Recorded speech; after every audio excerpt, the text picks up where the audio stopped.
In this video, I'm going to show you how you can easily send GIF on WhatsApp on your iPhone.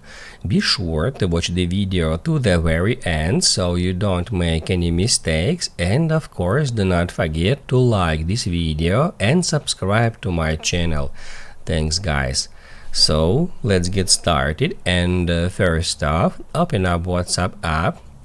Then open up a conversation you want to send GIF to. I'm just gonna open up a conversation with myself, and then all we have to do in order to send GIF on that conversation is just tap right here at that icon and then switch it to GIF. It will show us some trending or popular GIFs. We can scroll down to select GIF we would like to send, and also we can tap right here at a search icon to search for some specific GIF.